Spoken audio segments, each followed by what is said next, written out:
ኢትዮጵያ በአህዮች ብዛት ዓለምን መራች።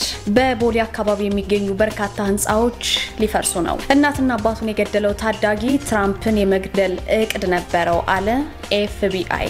በዝርዝር እናስደምጣችሁ ነው። ሰርጉ ሊደገስ 9 ቀናት ሲቀሩት አማቹን ይዞ የጠፋው ሙሽራ ዓለምን እያነጋገረ ይገኛል። ጤና ይስጥልን የተወደዳችሁ ተመልካቾቻችን፣ ከአሃዱ ኒውስ ኤንድ ፖለቲክስ እነዚህንና ሌሎችንም መረጃዎችን አካተናል። እንግዲህ ባርስቶቻችን አስገራሚ፣ አስደናቂ፣ ቁም ነገር ያላቸው እንዲሁም ደግሞ የሚያሳዝኑ መረጃዎችን አካተናል። ናርዶስ አለማየሁ ነኝ። ላይክ፣ ሼር፣ ሰብስክራይብ በማድረግ ቤተሰብ ሁኑ። ወደ ዜናዎቹ እናልፋለን።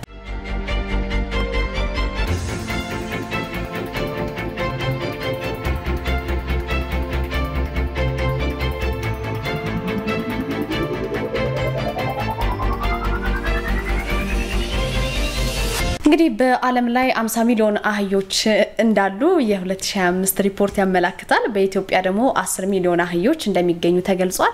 ካለፈው ዓመት ጋር ሲነጻጸር እንግዲህ ብዛቱ በጣም እንደጨመረ ነው የሚያመለክተው። በዓለማችን ላይ ትንሽ አህዮች ያሉባት ሀገር በነገራችን ላይ ሱሪናሜ ትባላለች። 7 አህዮች ብቻ ናቸው ያሉባት። በአሜሪካ ደግሞ 52000 አህዮች ይገኛሉ።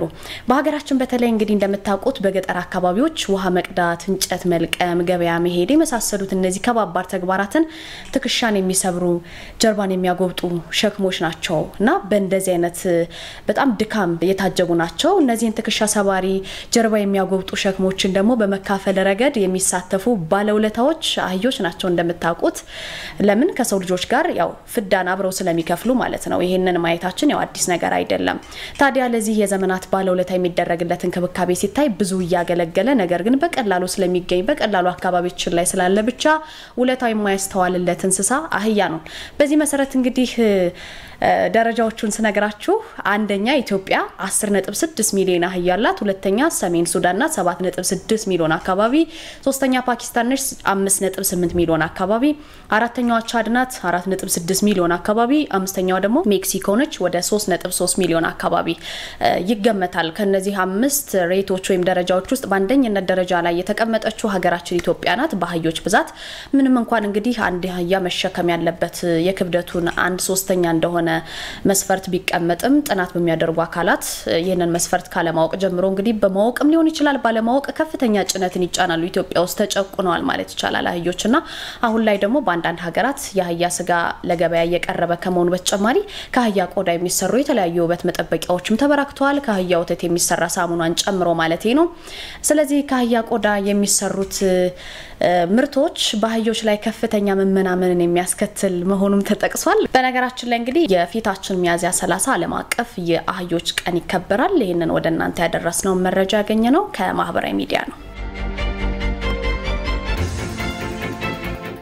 ወደ ሌላኛው የሀገር ውስጥ መረጃችን ስናልፍ ተመልካቾቻችን ቀደም ሲል በቦሌ አካባቢ የሚገኙ በርካታ ህንጻዎች ሊፈርሱ ነው ብያችሁ ነበር ባርስታችን ላይ። እንግዲህ ፕሮጀክቱ ከዛሬ 2 ዓመት በፊት የመሰረተ ድንጋይ የተጣለለት ፕሮጀክት ነው። ግንባታው ደግሞ የቻይናው ሲቪል ኢንጂነሪንግ ኮርፖሬሽን የተሰኘው ነው የሚያከናውነው። ይሄ መገለጹ የሚታወስ ነው። በወቅቱ እንደተገለጸው እንግዲህ ፕሮጀክቱ 6 ሄክታር መሬት የሚሸፍን ይሆናል።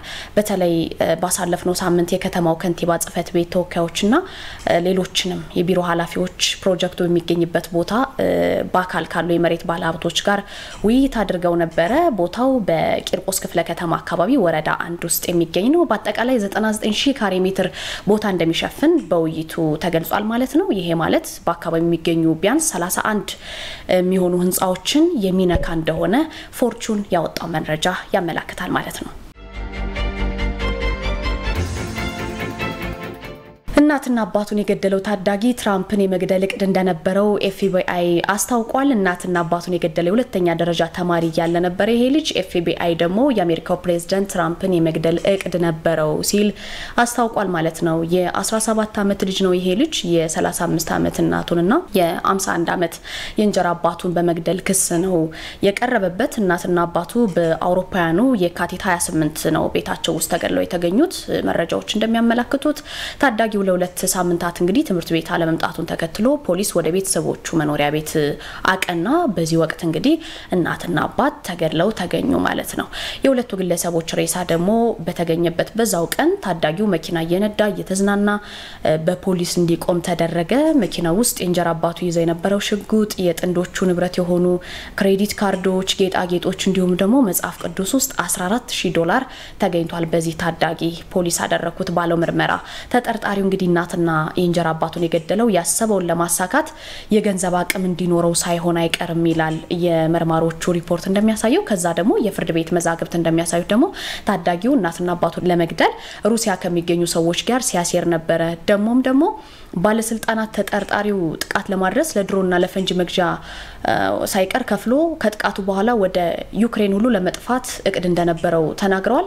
እንግዲህ ከሌሎች ሰዎች ጋር እንዴት ዶናልድ ትራምፕ ላይ ፕሬዚደንት ላይ ለምን እንደሚገድለው መንግስት ሲያወያይ ነበር ብለዋል መርማሪዎቹ። በአውሮፓውያኑ ሚያዝያ 9 የፍርድ ቤት ቀጠሮ ያለው ነው። የሚገርመው እስካሁን ወንጀል መፈጸሙን አላመነም። ይሄ ግለሰብ አላደረኩም እያለ ነው እየተከራከረ ያለው። እንግዲህ እነዛን ሰዎች ለመግደል ምን አነሳሳው?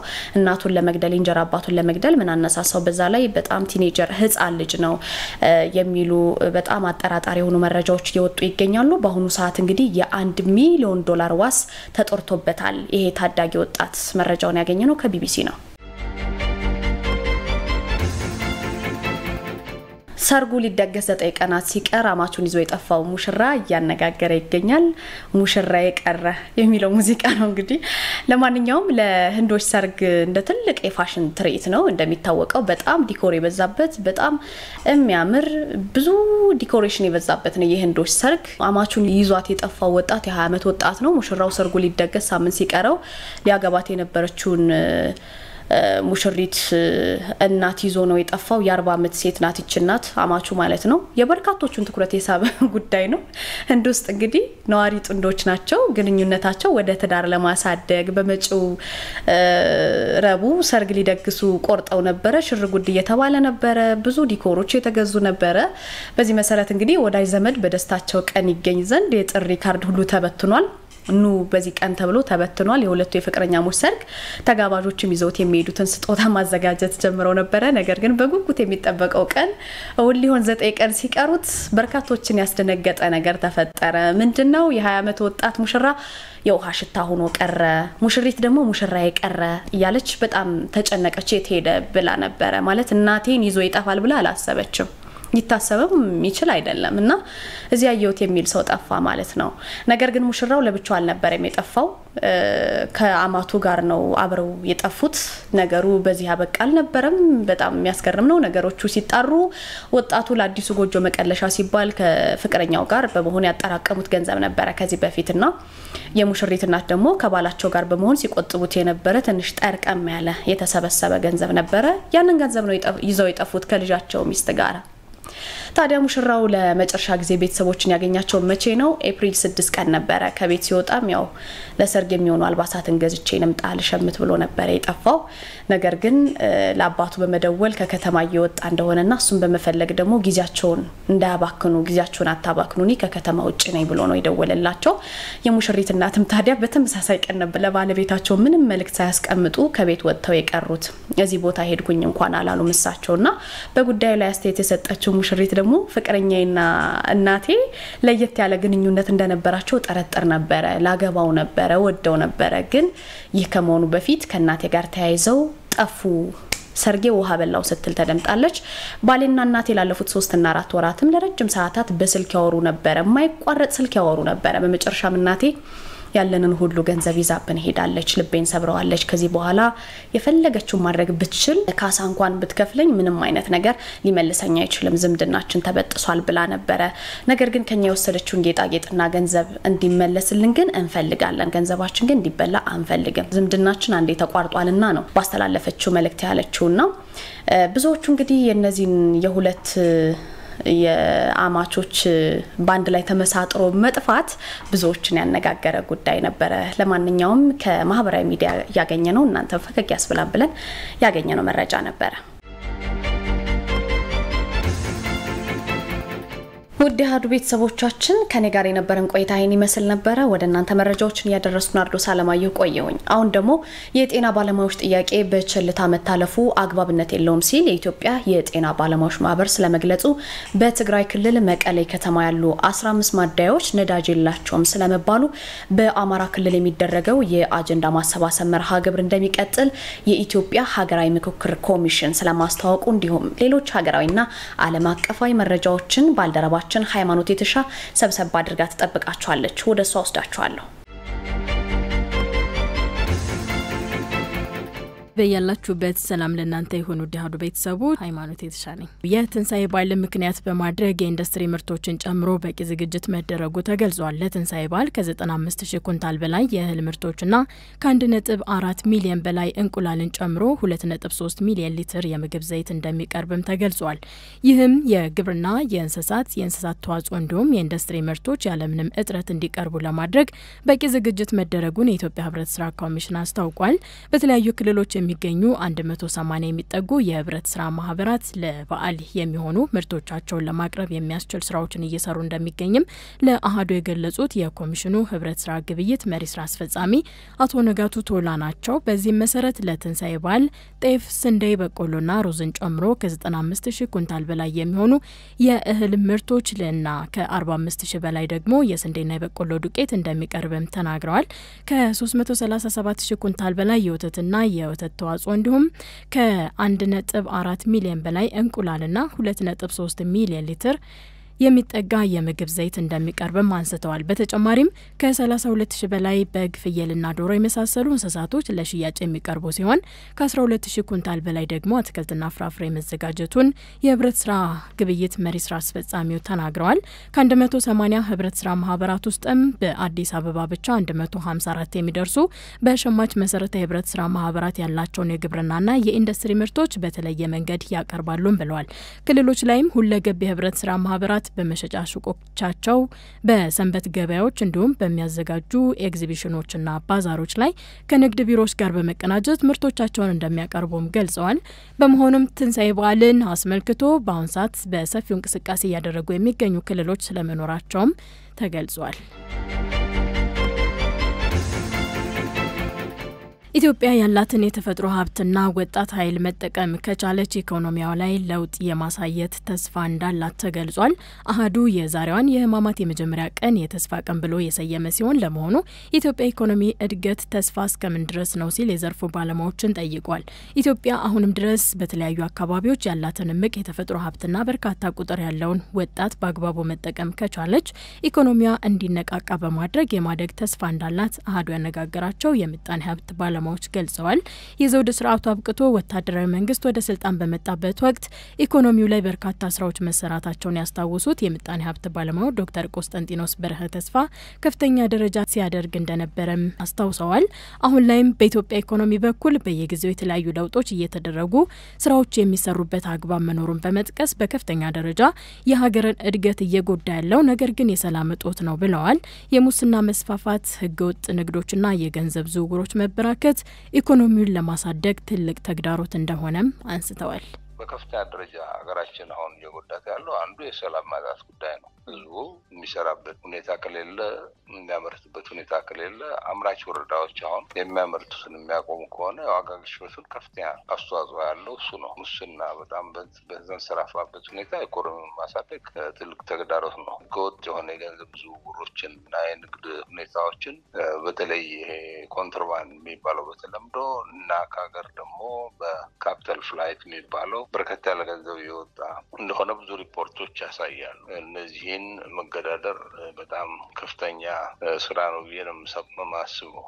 እኔ በበኩሌ ከፍተኛ ተስፋ አለኝ። የኢትዮጵያ ኢኮኖሚ እነዚህን ነገሮች የምናስተካክል ከሆነ እውነት የተስፋ ቀን ነው ብለን ማሰብ እንችላለን። ሌላኛው አሃዱ ያነጋገራቸው የምጣኔ ሀብት ባለሙያ ዶክተር አቡሌ መሀሪ በበኩላቸው ኢትዮጵያ ካላት የተፈጥሮ ሀብትና የሰው ኃይል አንጻር የወደፊት እድሏ ተስፋን የሚያጭር እንደሆነ ተናግረዋል።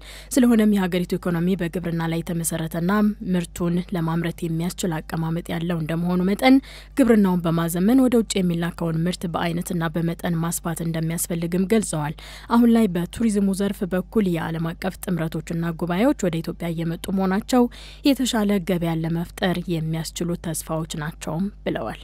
ነጋችንን ስናስብ ሀገሪቱ ያላት ሀብት ተሻለ ተሰራበት ጠንካራ ኢኮኖሚ ገንብታ ዜጎቿ የተሻለ ኑሮ ሊኖሩ የሚችሉ ሀገር እንድትሆን የማስቻል እድሉ ሰፊ ነው ማለት ነው። ኢንክሉዲንግ ለቱሪዝምን ብንወስድ እንደምናውቀው በዩኔስኮ የተመዘገቡ በርካታ ሀብቶች የሚዳሰሱ ሀብቶች እንደሚዳሰሱ የማይዳሰሱ ሀብቶች ያላት ሀገር ነች። ምናልባትም ከአፍሪካ ተቀዳሚዋ ሀገር ነች። የውጭ ቀጥተኛ መዋለ ንዋይን ፍሰት ለመሳብ ካላት የዚህ ጂኦግራፊ ሎኬሽንን በአንጻር አሁን ላይ የመጡ ካሉ ሪጂናል ኢንቴግሬሽኖች ወይም ሪጂናል ጥምረቶች የምንላቸው አብራሪ ጥምረቶች እንደነ ብሪክስ፣ አፍሪካ ኮንቲኔንታል ፍሪ ትሬድ ኤራ የምንለው እነዚህ መምጣታቸው ደግሞ የተሻለ ገበያ ለመፍጠር እድል የሚፈጥሩ ለሀገራችን መጻኢ ዕድልን የሚያጎናጽፉ ናቸው። በመሆኑም በኢኮኖሚ ብቁ ሀገር ለመሆን ያለውን የተፈጥሮና የሰው ሀብት በሙሉ ወደ ጥቅም ለመቀየር የሚያስችል ስራ ሊሰራ የሚችሉ ብቁ ተቋማትን መገንባት እንደሚያስፈልግና ከአካባቢው ከግጭት፣ ሙስና፣ አድሎና ዘረኝነት የጸዳ መሆኑን ማረጋገጥ እንደሚገባውም አጽንኦት ሰጥተዋል። 1.5 ሚሊዮን ብር የሚያወጡ እንስሳቶች በህገወጥ መንገድ ሲዘዋወሩ በቁጥጥር ስር መዋሉን የሰሜን ጎንደር ዞን አስታውቋል። በአማራ ክልል የተፈጠረውን የሰላም መደፍረስ እንዳጋጣሚ በመጠቀም 1.5 ሚሊዮን የሚያወጡ የተለያዩ እንስሳቶች ሲዘዋወሩ በቁጥጥር ስር መዋሉን የሰሜን ጎንደር ዞን ለአሃዱ አስታውቋል። የዞኑ ምክትል አስተዳዳሪና የንግድ ዘርፍ ኃላፊ ብረሳው ካሳ ለአሃዱ እንደተናገሩት በክልሉ የተፈጠረው የጸጥታ መደፍረስ ህገወጥ ነጋዴዎች እንዲያንሰራሩ እድል ፈጥሯል ሲሉ ገልጸዋል። ለዚህ ደግሞ ዋነኛ ምክንያት አንዳንድ ኬላዎች ላይ ተሰማርተው የሚሰሩ የጸጥታ አካላት ጭምር በዘርፉ ላይ እጃቸው መኖሩን ተከትሎ ነው ሲሉም ጠቁመዋል። ዞኑ ወደ ተለያዩ አጎራባች ክልሎች ለመዘዋወር ዋነኛ ኮሪደር ከመሆኑ አንጻር ክትትል በማድረግ ነጋዴዎች ላይ የማያዳግም እርምጃ ለመውሰድ ከፍተኛ ጥረት እየተደረገ ነው ሲሉ ምክትል አስተዳዳሪው አቶ ብረሳው ካሳ ለአሃዱ አስታውቀዋል። ላለፉት 9 ወራት በዞኑ ከፍተኛ የሆነ የታክስ ማጭበርበር ገጥሞ እንደነበር አንስተው ነገር ግን በተወሰነ መልኩ በአሁኑ ወቅት ከጸጥታ ግብረ ኃይል ጋር እየተደረገ ባለው የቅንጅት ስራ መቀነስ መቻሉንም ተናግረዋል። ከዚህ አንጻር በተያዘ በህገወጥ መንገድም ሲንቀሳቀሱ በተገኙ 30 በርሜል ቤንዚልና 40 በርሜል ናፍጣ ነዳጅ ላይ በቅርቡ እርምጃ መወሰዱ መዘገባችንም ይታወሳል። አንኳር ዘገባዎቹ ከሁሉ ቀዳሚ ናቸው። የጤና ባለሙያዎች ጥያቄ በቸልታ መታለፉ አግባብነት የለውም ሲል ማህበሩ ገልጿል። የጤና ባለሙያዎች ጥያቄ የዳቦ ጥያቄ ነው። ከረጅም ጊዜ በፊት ጀምሮ ሲነሳ ነበር። ነገር ግን ምላሽ ማግኘት ባለመቻሉ አሁን ላይ ደርሷል ተብሏል።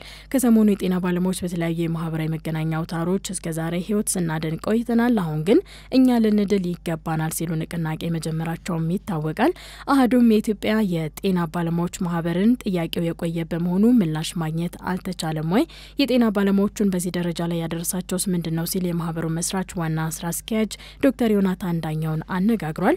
እንደ ማህበር ጉዳዩን እየተከታተል ነው ቢሆንም ነገር ግን ማህበሩ እንቅስቃሴውን እያስተባበረ አይደለም ብለዋል። ቢሆንም ማህበሩ ከተመሰረተበት 2015 ዓ.ም ጀምሮ በሀገሪቱ ትልልቅ ለሚባሉ ተቋማት የመንግስት አካላትና ይመለከታቸዋል ለተባሉ መስሪያ ቤቶች ማስገባቱንም ተናግሯል። ጤና ሚኒስቴር፣ የጠቅላይ ሚኒስትር ጽህፈት ቤት፣ የህዝብ ተወካዮች ምክር ቤትና ለሲቪል ሰርቪስ ኮሚሽን ጥያቄ ቢቀርብም ከመንግስት በኩል ምላሽ ያለ መስጠትና ጉዳዩን የማቅለል ሁኔታዎች በኖራቸው በዚህ ደረጃ እንዲደረስ አድርጓልም ብለዋል። እንደ ዶክተር ዮናታን ገለጻ ጥያቄው የጀመረው በ2011 ዓ.ም ነው ያሉ ሲሆን ጠቅላይ ሚኒስትሩ መድረክ ፈጥረው ከባለሙያዎቹ ጋር ተወያይተው ነበር፣ ነገር ግን መፍትሄ አልተገኘም ሲሉ ተናግረዋል። እኛ መንግስት የምንጠይቀው ተራርቦ ጤና ባለሙያዎች ጋር ምንም ችግር ሳይፈጠር አንድም የሰው ህይወት ሳይጠፋ ባጭሩ ቀጭቶ ጤና ባለሙያዎች የሚያነሷቸውን ጥያቄዎች መፍታት ነው። መፍትሄው ይሄ ነው። ምክንያቱም ለብዙ ጊዜ ሲሄድ የቆየ ሲገፋፋ የቆየ ጥያቄ ነው። አሁንም እዚህ ደርሷል። ጠቅላይ ሚኒስትሩ 2011 ላይ ጤና ባለሙያዎች ጋር እንደዚህ አይነት እንቅስቃሴ ኖሮ መድረክ ፈጥረው ተወያይተዋል። እናስተካክላለን ያሏቸው ነገሮችም ነበሩ። ከዛም በኋላ ምንም የተሻሻሉ ነገሮች በዛ ደረጃ ተሻሻሉ የሚባሉ አይደሉም።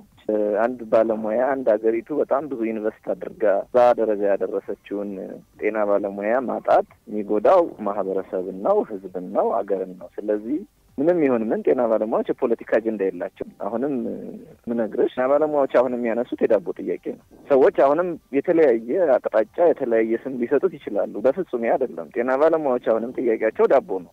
የጤና ባለሙያዎች ስራ ጫና ያለበትና ህይወት የማዳን እንደመሆኑ የጊዜ ነጻነት የለውም ያሉት ዶክተር ዮናታን የባለሙያዎቹ ጥያቄ መሰረታዊ ጥያቄ ነው ብለዋል። ባለሙያዎቹ የቤት የደሞዝ ማስተካከያና የተጋላጭነት ጥያቄን ማንሳት ከጀመሩ ቆይቷል የተባለ ሲሆን ነገር ግን አሁንም እየተፈታ አይደለም፣ ጥያቄ ሲደራረብ ደግሞ በሀገር ላይ ጫና ያሳድራሉ ሲሉ ማክለዋል። ጤና ባለሙያዎች በተደጋጋሚ ከ2011 ጀምሮ ለመንግስት ጥያቄዎቻቸውን ሲያቀርቡ በቀጥታም ይሁን በተዘዋዋሪ በማህበራትም በኩል ይሁን ጤና ባለሙያዎች ራሳቸው ወክለው በሚዲያ የሚያስተላልፋሉ። በማህበራትም በኩል ብዙ ጥያቄዎች ይነሳሉ። ግን ምንድነው ችግሩ? እነዛን ጥያቄዎች መንግስት ተከታትሎ ጤና ባለሙያዎችን ጥያቄ ተከታትሎ ማስፈጸም አሁን ያለውን ነባራዊ ሁኔታ ባገናዘበ መልኩ ጤና ባለሙያዎች ተገቢ የሆነ ቦታና ተገቢ የሆነ ክፍያ እያገኘን አይደለም፣ መኖር አቅቶናል የሚሉ ሮሮዎችን መስማት ከጀመርን በጣም ቆይተናል። ስለዚህ እኛ እንደ ማህበር እየጠየቅነውም ያን ነው። ጤና ባለሙያዎች በዋናነት የሚያነሷቸው የቤት ጥያቄ አለ፣ በጣም ለብዙ ጊዜ የቆየ የደሞዝ ማስተካከያ ጭማሪ፣ የሪስክ የተጋላጭነት ክፍያ ጥያቄ፣ በጣም ብዙ ጥያቄዎች አሉ እና እነዛ ይስተካከሉልን ነው። ኖርማሊ የጤና ባለሙያዎች ጥያቄዎች እነዛ ናቸው። ጤና በራሱ ሰላምና መረጋጋትን ይፈጥራል የተባለ ሲሆን የፖለቲካ ሁኔታ የዳቦ ጥያቄ ሊሸፍን አይገባም ተብሏል። አህዱም ጉዳዩን አስመልክቶ ምላሽ ለማግኘት የጤና ሚኒስቴርና የሲቪል ሰርቪስ ኮሚሽን የስልክ ሙከራ ቢያደርግም ለጊዜው ምላሽ አላገኘንም። ምላሹን ባገኘንበት ግን በዘገባ ሽፋን እንመለስበታለን። ሁሉም ኃላፊነቱን መወጣት ከቻለ በኢትዮጵያ ያሉ ችግሮች ይፈታሉ ብለው እንደሚያምኑ አህዱ ያነጋገራቸው ፓርቲዎች ገልጸዋል። ኢትዮጵያ የተለያዩ ወቅቶች ላይ ጦርነት፣ ግጭት፣ ውጊያ፣ የኢኮኖሚ ድቀት ብሎም ዲፕሎማሲያዊ ፈተናዎች ማለፏ በተደጋጋሚ ይገለጻል።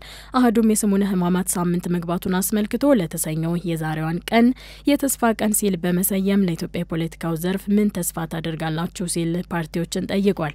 የኢትዮጵያ ሕዝባዊ አብዮታዊ ፓርቲ ተቀዳሚ ምክትል ሊቀመንበር አቶ ሃይማኖት አብርሃም እንደገለጹትም አሁን ላይ ያሉ ችግሮች ተቀርፈው ኢኮኖሚው የሚሆን ፖለቲካዊ ለውጦች እንደሚመጡ ተስፋ እንዳላቸው ገልጸዋል። ነገር ግን ይህንን ተስፋ ከቃል ባለፈ ወደ ተግባር ለማውረድ ዜጎች ሰላምን መደገፍ፣ ለሰላም ጥሪ ማቅረብም አለባቸው ያሉ ሲሆን ፖለቲከኞችም የመፍትሄ ሀሳቦችን በማምጣት ለህዝቡ ተስፋ የሚያጭሩ ጉዳዮችን በማሳወቅ ችግሮችን መፍታት ይገባል ሲሉ ማክለዋል። ሌላው አህዱ ያነጋገራቸው የኢትዮጵያ ብሔራዊ አንድነት ፓርቲ ሊቀመንበር አቶ ዘሪሁን ገብረ እግዚአብሔር በበኩላቸው ከዘር ከቋንቋና ሃይማኖት ልዩነት ባሻገር ኢትዮጵያዊ ማንነት ያለው ስርዓት በኢትዮጵያ እንደሚመጣ ተስፋ እንደሚያደርጉም ገልጸውልናል። እንዲሁም በታጣቂዎችና በመንግስት መካከል እውነተኛ ድርድር ማድረግና ፖለቲከኞችም ችግራቸውን በጠረጴዛ ዙሪያ መፍታት የሚቻልበት ጊዜ ማምጣት እንደሚገባም አንስተዋል። ተስፋ የነገሮች ሁሉ መጀመሪያ ነው በማለት ችግሮች ባሉበት እንዳይቀጥሉና ነገሮች አሁንም ካሉት የከፋ እንዳይሆኑ ሁሉም ኃላፊነቱን መወጣት እንዳለበትም የፓርቲ አመራሮቹ ገልጸዋል። በትግራይ ክልል መቀሌ ከተማ ያሉ 15 ማደያዎች ነዳጅ እንደሌላቸው ተገልጿል። በትግራይ ክልል ህወሓት መካከል ተፈጥሮ በነበረው ውጥረት ምክንያት ወደ ክልሉ ነዳጅ እየገባ እንዳልነበረ ንግድ ቢሮ ገልጾ ነበር። ለ11 ቀናት ከታገደ በኋላ 1ና 2 ቦቴ ነዳጅ ወደ ክልሉ መግባት መጀመሩን የተናገሩት የክልሉ የንግድና ኤክስፖርት ኤጀንሲ የንግድ ውድድርና ሸማች ጥበቃ ዳይሬክተር አቶ ካሳሁን ከንደያ ናቸው። ነገር ግን አሁንም ያለው መጠን አነስተኛ ነው ያሉት ዳይሬክተሩ ከዚህ በፊት ይገባ የነበረው ነዳጅ መጠንም በቀን 7 እስከ 16 ቦቴ ነበር ብለው አሁን ላይ ግን ከ1 እስከ 4 ቦቴ ያክል ብቻ መሆኑን ተናግረዋል። የነዳጅና ኢነርጂ ባለስልጣን ለክልሉ የተለየ ትኩረት በመስጠት የነዳጅ ፍላጎትን ለማሟላት በጋራ እየሰራ እንደነበር ያነሱት አቶ ካሳሁን አሁን ላይ ግን ምን እንደተፈጠረ በማይታወቅ ሁኔታ መጠኑ ተቀንሷል ሲሉ ተናግረዋል።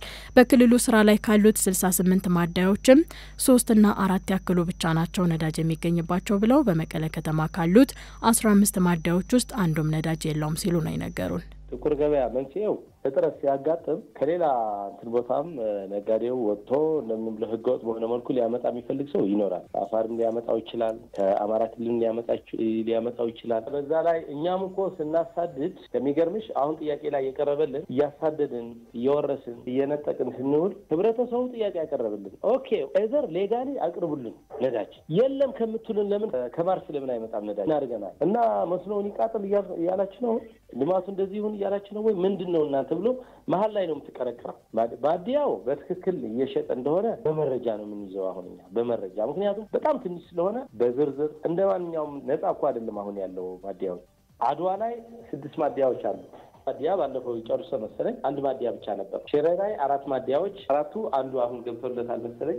መቀሌ ውስጥ ከ15ቱ ምንም የለው። ስለዚህ በአጠቃላይ እንደ ክልሉ መረጃ እየመጣ ያለው በተገቢ ሁኔታ በበቂ ሁኔታ አይደለም። አንድና ሁለት መኪና መጣ ሲባል ተጠቃሚው ሰልፍ ይዞ ይጠይቀናል ያሉት አቶ ካሳሁን ነገር ግን የቅድሚያ ለሚያስፈልጋቸው ለጤና ተቋማት እየሰጡ መሆኑን ገልጸው አንዳንድ ድርጅቶች በነዳጅ እጥረት ምክንያት መስራት አለመቻላቸውንም ገልጸዋል።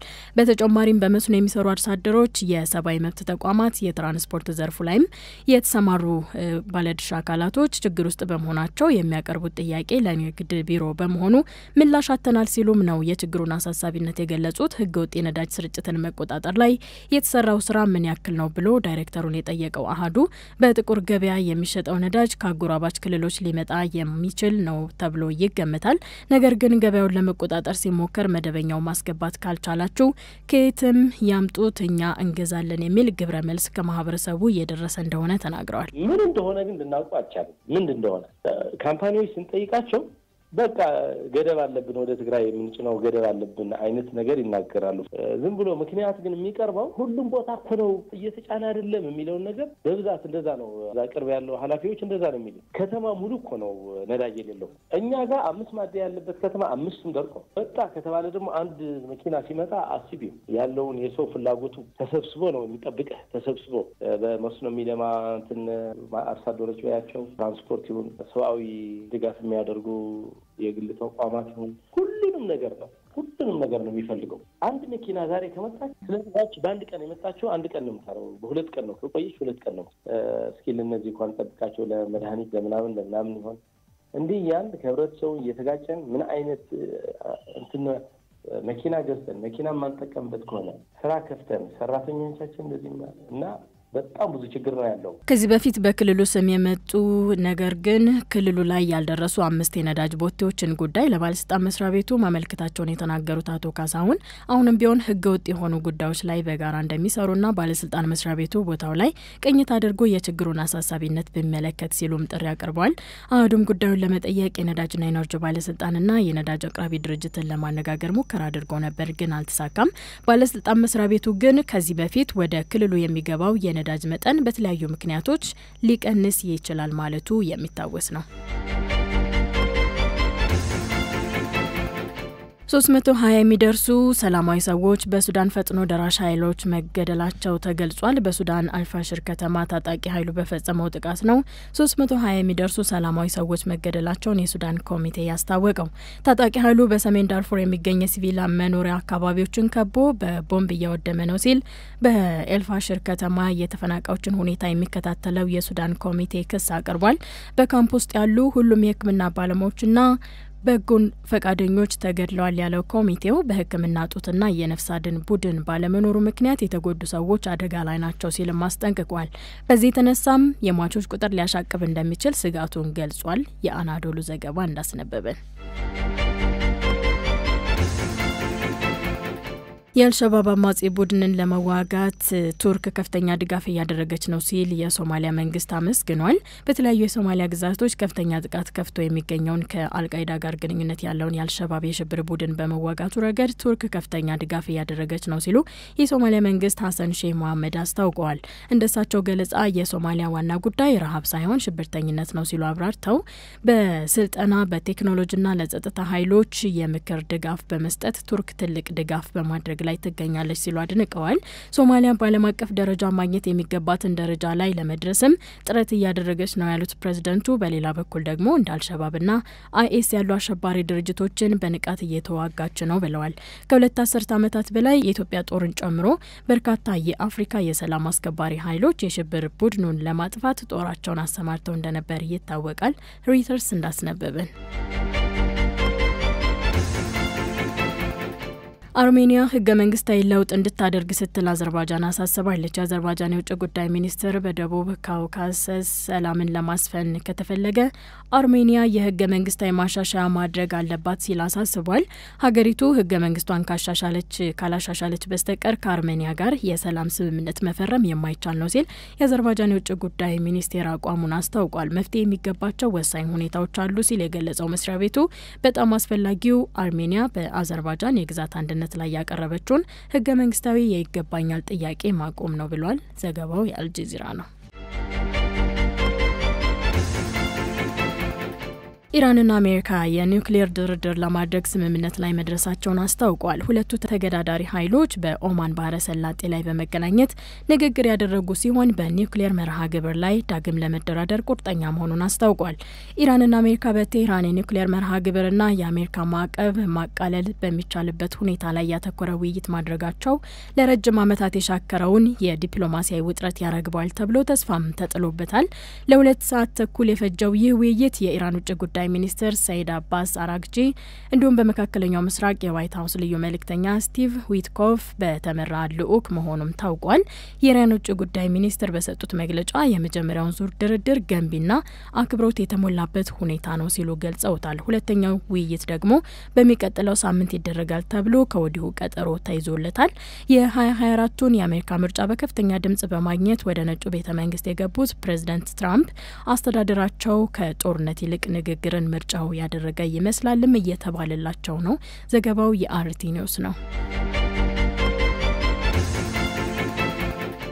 አብራችሁን ስለቆያችሁ ከልብ አድርገን እናመሰግናለን። ቻናላችንን አሃዱ ኒውስ ኤንድ ፖለቲክስ ላይክ፣ ሼር፣ ሰብስክራይብ በማድረግ አብራችሁን እንድትዘልቁ በድጋሚ ግብዣችን ነው። በያላችሁበት ጥሩ ቀን ይሁንላችሁ።